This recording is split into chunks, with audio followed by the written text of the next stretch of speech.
बिस्मिल्लाहिर्रहमानिर्रहीम। आप सबको अस्सलाम वालेकुम। आज जिस फ्रेगरेंस के बारे में हम बात करेंगे ये इस हाउस की पहली फ्रेगरेंस है जो कि मैंने ट्राई की।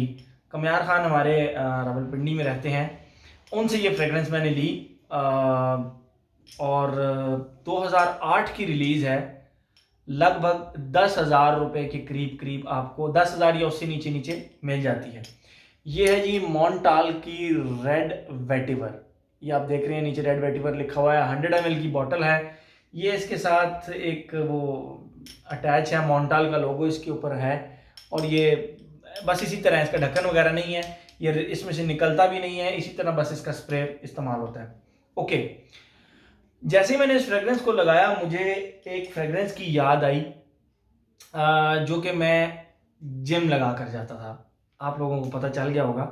वो थी टेरी डी अमेज, मतलब जो अमेज कंपनी की जो टेरी डी अमेज है वो मैं लगा कर जाता था जिम में। 2010-11 की बात है। तो उस खुशबू की मुझे इसने याद दिलाई, लेकिन ये उससे थोड़ी सी डिफरेंट लगी मुझे। आप लोगों को यहाँ पे एक और बात बताता चलूँ, मैंने रसासी के फतान का एक रिव्यू किया हुआ है अपने चैनल के ऊपर, वो आप देख सकते हैं। मैंने डिस्क्रिप्शन में उसका लिंक भी दे दूंगा। आप फतान की वीडियो मेरी देखेंगे तो मैंने उसमें कहा था कि जो फतान है ये टेरी डी अमेज से कुछ चीज़ों में उससे बेहतर है, कुछ चीज़ों में उससे बेहतर है।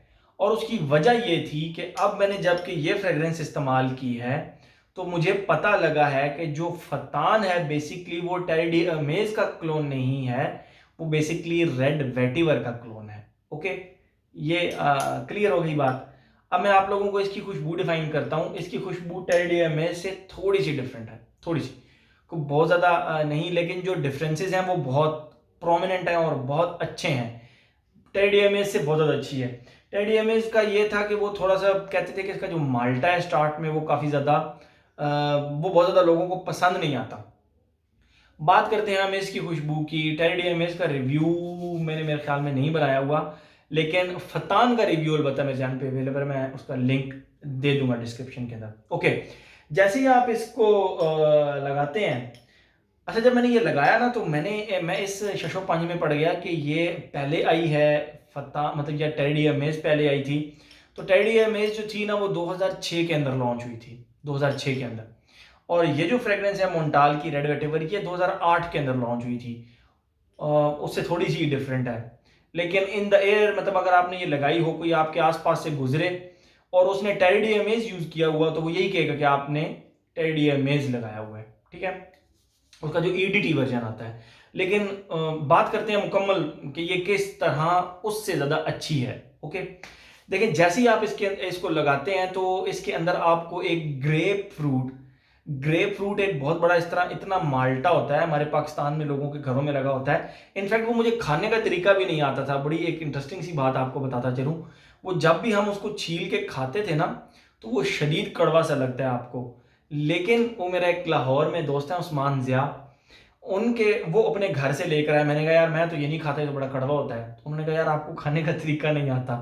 उसमें ये होता है कि जब उसकी वो डली निकालते हैं अंदर से तो उसका एक्सटर्नल जो छिलका होता है ना उसको उतार कर उसके अंदर जो पल्प्स होते हैं आपने सिर्फ वो खाने होते हैं, तो उसका टेस्ट कमाल का होता है, कमाल का। ओके, तो ग्रेप फ्रूट आप समझ गए होंगे, माल्टा होता है इतना बड़ा, काफ़ी बड़े बड़े साइज के भी होते हैं, वो माल्टे टाइप होते हैं। अच्छा, आपको यह भी पता होगा कि उसकी खुशबू थोड़ी सी कड़वी होती है, थोड़ी सी, ज़्यादा नहीं होती वो माल्टे की तरह खुशबू, लेकिन थोड़ी सी कड़वी होती है। तो एग्जैक्ट जो है ना वो इसके स्टार्ट में उसी कड़वे से ग्रेप फ्रूट की एक खुशबू आती है।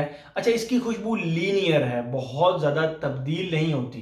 ठीक है, तो इसके स्टार्ट में आपको उसकी खुशबू आएगी जिसको कहते हैं कि ग्रेप फ्रूट की, लेकिन वो सिंपल नहीं, उसके साथ ब्लैक पेपर यानी काली मिर्च, जो पाउडर सी काली मिर्च होती है उसकी खुशबू इसके साथ आती है। ठीक है, यानी आप यूं समझें कि ग्रेप फ्रूट आपने दरमियान से काटा, उसके ऊपर थोड़े सा काली मिर्च को छिड़का और उसको खुशबू किया, तो जो हल्की सी ब्लैक पेपर की स्पाइसेस प्लस उस ग्रेप फ्रूट का थोड़ा सा कड़वा सी खुशबू। बट ट्रस्ट में, मैं कड़वा कह रहा हूँ इसका ये मतलब नहीं है कि ऑफेंसिव टाइप है, ऑफ पुटिंग टाइप है, नो, बड़ी ज़बरदस्त फ्रेश सी खुशबू है। ये आपको थोड़ा सा, जब आप इसको अपने माइंड में कंसिडर करेंगे, इसको जब एक मैप बनाएंगे इस खुशबू का, तो आपको लगेगा कि नहीं यार काफ़ी इंटरेस्टिंग सी खुशबू है, फ्रेश भी है और साथ साथ डिफरेंट भी है। ओके, तो एग्जैक्ट वो ग्रेप फ्रूट साथ ब्लैक पेपर्स की खुशबू। अच्छा, ग्रेप फ्रूट ऑब्वियसली अब सिट्रस है तो वो तो थोड़ा सा गायब हो गया। फिर जो इसकी जो सेकंड फेज था, जो कि बहुत ज़्यादा लॉन्ग देर तक चला, वो ये था कि हमारे पाकिस्तान में एक सिपारी आती है हमतोम, उसके ऊपर छालिया के ऊपर ना वो कोटिंग हुई भी होती है चॉकलेट की। हमतोम आप लोगों ने खाई होगी, ब्राउन कलर का पैक होता है और अंदर ब्राउन कलर की वो छालिया होती है चॉकलेट वाली। अच्छा, जैसे ही आप उसको चॉकलेट वाली वो छालिया को खाते हैं ना, तो आपको चबा चबा चबा के जब वो चॉकलेट सारी उसके ऊपर से उतर जाती है, तो उसकी जो छालिया रह जाती है ना, उसकी एक खुशबू होती है, डिफरेंट सी खुशबू होती है, थोड़ी सी वुडी सी, थोड़ी सी छालिया टाइप खुशबू। तो एग्जैक्ट वो छालिया की खुशबू प्लस ब्लैक पेपर इसके साथ अटैच रही सेकंड फेज में। थोड़ा थोड़ा कहीं से ग्रेप फ्रूट आता था, फिर ब्लैक पेपर, फिर वो कहीं से छालिया वाली, बट आधे घंटे के बाद ग्रेप फ्रूट थोड़ा सा पीछे चला गया था, फ्रंट पे फिर ब्लैक पेपर और सिर्फ और सिर्फ वो आ गए थे, जो छालिया की खुशबू मैंने आपको बताई है, हम तुम सिपारी वाली एग्जैक्ट। अच्छा, जो थर्ड इसका फेज है, ब्लैक पेपर वहां भी रही, लेकिन यहाँ की खुशबू बहुत ज़बरदस्त और डिफरेंट सी हुई। मैंने आप लोगों को बहुत दफ़ा बताया है कि हमारे जो पहले कूलर आया करते थे, एयर कूलर जिनको कहते हैं, उनकी साइड्स पे ना जड़ें लगी होती थी एक पौधे की। उस पौधे को हम कहते थे खस, वो रूट्स होती हैं। तो वो जो उस पौधे की ना रूट्स, उनको खस कहते हैं। तो वो खस की जो रूट्स होती हैं वो कूलर के अंदर लगी होती थी, उसके अंदर रूट्स के अंदर पानी गिरता था और फिर वो जो कूलर की हवा है ना, वो उसकी वजह से ठंडी होके आती थी, लेकिन उस ठंडी हवा में खुशबू भी होती थी। किस चीज़ की? हल्की सी वुडी सी खुशबू, मिट्टी की खुशबू, ठंडी सी खुशबू, मतलब गीली मट्टी की सी खुशबू।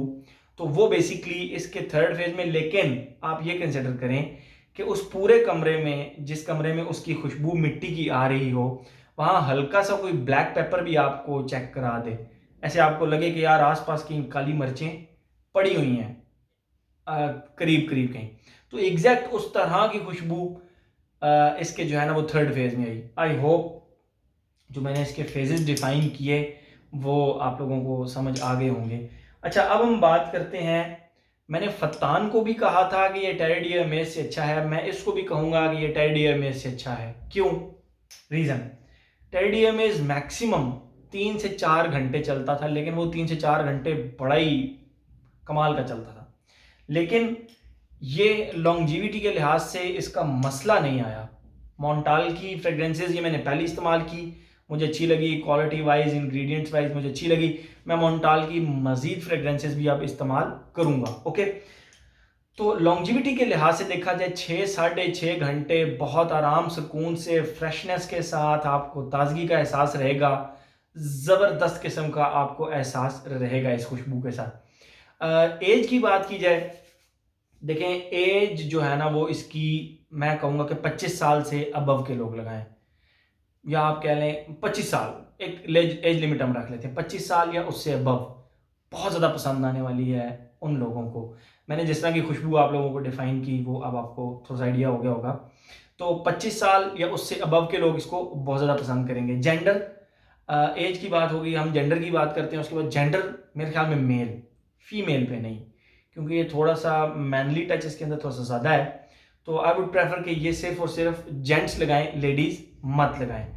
लॉन्गजिविटी प्रोजेक्शन की मैं आपको बताता चलूँ, प्रोजेक्ट अच्छा खासा प्रोजेक्ट करती है ये, और हवा के अंदर इसकी खुशबू बहुत प्यारी आती है। अगर आप इसको स्किन पे लगा के थोड़ा सा क्लोज खुशबू करेंगे तो शायद आपको थोड़ी सी बुरी लगे, लेकिन अगर आप किसी को ये खुशबू लगा कर अपने पास से गुजारें तो आपको काफ़ी ज़्यादा डिफरेंस फील होगा कि नहीं यार ये उस बंदे पे ज़्यादा अच्छी खुशबू लग रही है, ज़्यादा अच्छी आ रही है। तो ये इस तरह का है कि दूसरों को इसकी खुशबू ज़्यादा आएगी। काफ़ी अच्छा प्रोजेक्ट करती है, एक अच्छा सेंट बबल बना के रखती है 6-7 घंटे की लॉन्गजिविटी के साथ। और क्या रह गया, मैं आप लोगों को रिकमेंड करूंगा या नहीं?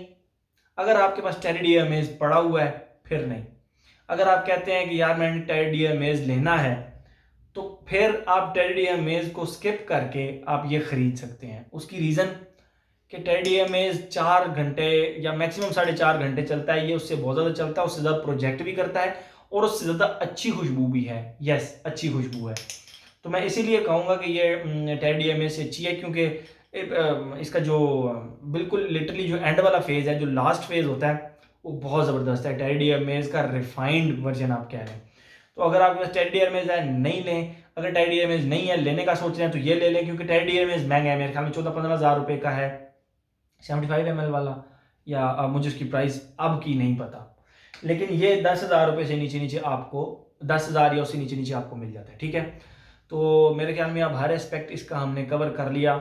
मेरी क्योंकि काफ़ी ज़्यादा पुरानी पसंदीदा फ्रेगरेंसेज में थी टेडी एमेज, तो मेरे लिए तो ये 100% गुड है, ज़बरदस्त है। तो आप लोगों को भी इंशाल्लाह ये ज़रूर पसंद आएगी। तो ये थी हमारी मोंटाल की red vetiver. Thank you so much.